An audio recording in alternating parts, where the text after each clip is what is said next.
নমস্কার বন্ধুরা, recipe of চয়েসে সবাইকে স্বাগত। বন্ধুরা, আজকে মটনের একটা নতুন রেসিপি আপনাদের সাথে শেয়ার করব। আশা করি সকলের ভালো লাগবে। তো চলুন দেখে নেওয়া যাক আজকের এই ভিডিওতে। কথা হচ্ছে যে আজকে আমি ডাক বাংলো মটন রেসিপি আপনাদের সাথে শেয়ার করছি। তো এখানে মটন নিয়েছি নিজের প্রয়োজন মতো, আর এখানে আদা রসুন দুটোই আলাদা আলাদা বেটে নিয়েছি। আদার পরিমাণটা একটু বেশি দিতে হবে। তো সব উপকরণ মিশিয়ে নিচ্ছি। হলুদ গুঁড়ো, লঙ্কা গুঁড়ো, স্বাদ। এখানে কিন্তু লবণের পরিমাণটা আমি একটু বেশি নিয়েছি। আর নিয়েছি লেবু। দইয়ের পরিবর্তে আমি এখানে সবসময় লেবু ব্যবহার করে থাকি, এটা আপনারা দেখে থাকবেন। দই আমি ব্যবহার করি না। তো দই কিন্তু অনেকেই খেতে পছন্দ করেন না। তো আর এখানে মাংসর মধ্যে যে আঁচটে গন্ধ, সেই গন্ধটাও চলে যায় আর মাংসটা নরমও হয়ে যায়। সেই জন্য আমি লেবুর রসটাই ব্যবহার করি। তো সব উপকরণ ভালো করে মিশিয়ে নিয়ে আমি এটা 4 থেকে 5 ঘন্টা রেখে দেবো, ঢাকা দিয়ে রেখে দেবো। আর একটা ভাজা মশলা তৈরি করব, তার জন্য আমি এই উপকরণগুলো নিয়ে নিয়েছি। তো আগে ওভেনটা ঝেলে নিয়েছি, কড়া বসিয়ে দিয়েছি, কড়ার মধ্যে দিয়ে দিয়েছি সব মশলা, গোটা মশলা। এবার এগুলোকে একেবারে লোতে আঁচটা রেখে সব ভেজে নিতে হবে। এগুলো কিন্তু যখন ভাজা হয় তখন কিন্তু ফুটতে থাকে, একটা আওয়াজ হয়, বোঝা যায় যে এগুলো এবার ভাজা হয়ে গেছে। তো মশলা নামিয়ে নিয়েছি, এবার বসে দিয়েছি কুকার।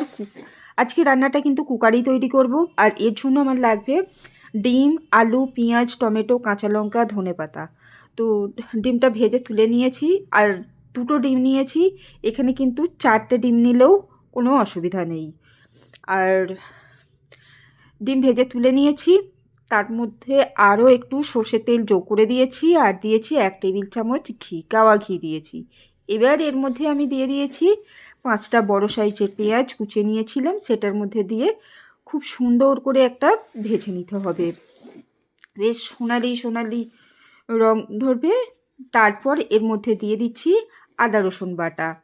1 টেবিল চামচ এর একটু বেশি আদা দিয়েছি, আর 1 টেবিল চামচ রসুন দিয়েছি। আদা রসুনটা খুব সুন্দর করে ভেজে নিতে হবে। আর আদা রসুনটা একটু সোনালি রং ধরলে আমি এর মধ্যে দিয়ে দেব ছোটো চামচের 1 চামচ জিরে গুঁড়ো আর 1 চামচ ধনে গুঁড়ো। এই উপকরণ দুটো একটু ভেজে নিলে কিন্তু মাংসটা খেতে কিন্তু সুস্বাদু হয়।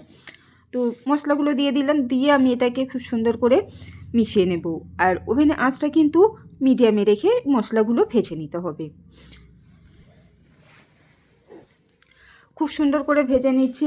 এবার ম্যারিনেট করে রাখা মাংসটা এর মধ্যে দিয়ে দেব।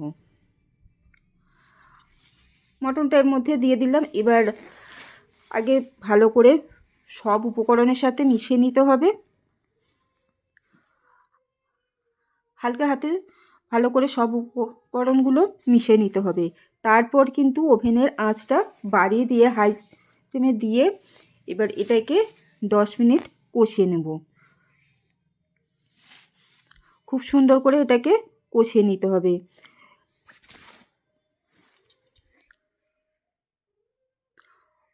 অল্প একটু জল দিলাম মাংসটা সেদ্ধ হওয়া পর্যন্ত। এখানে কিন্তু জলটা দেবার আগে, যতক্ষণ না মাংসটা কষিয়ে কষিয়ে শুকনো হয়ে আসছে ততক্ষণ কিন্তু জল দেওয়া যাবে না। একবারে সব শুকনো হয়ে যাবে তারপর কিন্তু জলটা দিতে হবে। খুব সুন্দর করে কষিয়ে নিতে হবে। 10 মিনিট সময় নিয়ে এটাকে কষিয়ে নিতে হবে, তারপর জল দিতে হবে। পরিমাণ মতো জল দিয়েছি, দিয়ে আমি এটাকে সেদ্ধ করে নিয়েছি। তারপর সেদ্ধ হয়ে যাওয়ার 6টা সিটি দিয়েছি, দিয়ে আমি ঠান্ডা হতে দিয়েছি কুকার। তারপর ঠান্ডা হয়ে যাওয়ার পর আমি আবার চলে এসেছি, ডিম দিলাম।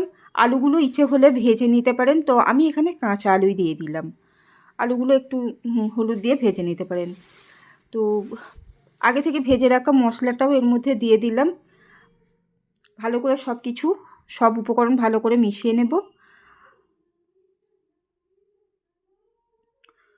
খুব সুন্দর করে মিশিয়ে নিয়েছি। আর তারপর এর মধ্যে দিয়ে দিলাম অল্প একটু চিনি। আর এর মধ্যে কিন্তু এবার কাঁচা লঙ্কা টমেটো দিয়ে দিতে পারেন, তো আমি এখানে কিন্তু কাঁচা লঙ্কা টমেটো ব্যবহার করিনি। ইচ্ছে হলে কিন্তু এগুলো দিতে পারেন। আরও দুটো সিটি দিয়ে দিলাম, আর সেদ্ধ হয়ে গেছে। এবার যে পাত্রের মধ্যে আমি এই রান্না করা মাংসটা ঢালবো, সেই জায়গার মধ্যে আমি দিয়ে দিলাম ধনেপাতা আর 1 চামচ গোলমরিচ গুঁড়ো দিয়ে তারপর আমি মাংসটা ঢেলে নিয়েছি জায়গার মধ্যে, দিয়ে 10 মিনিট অপেক্ষা করলাম।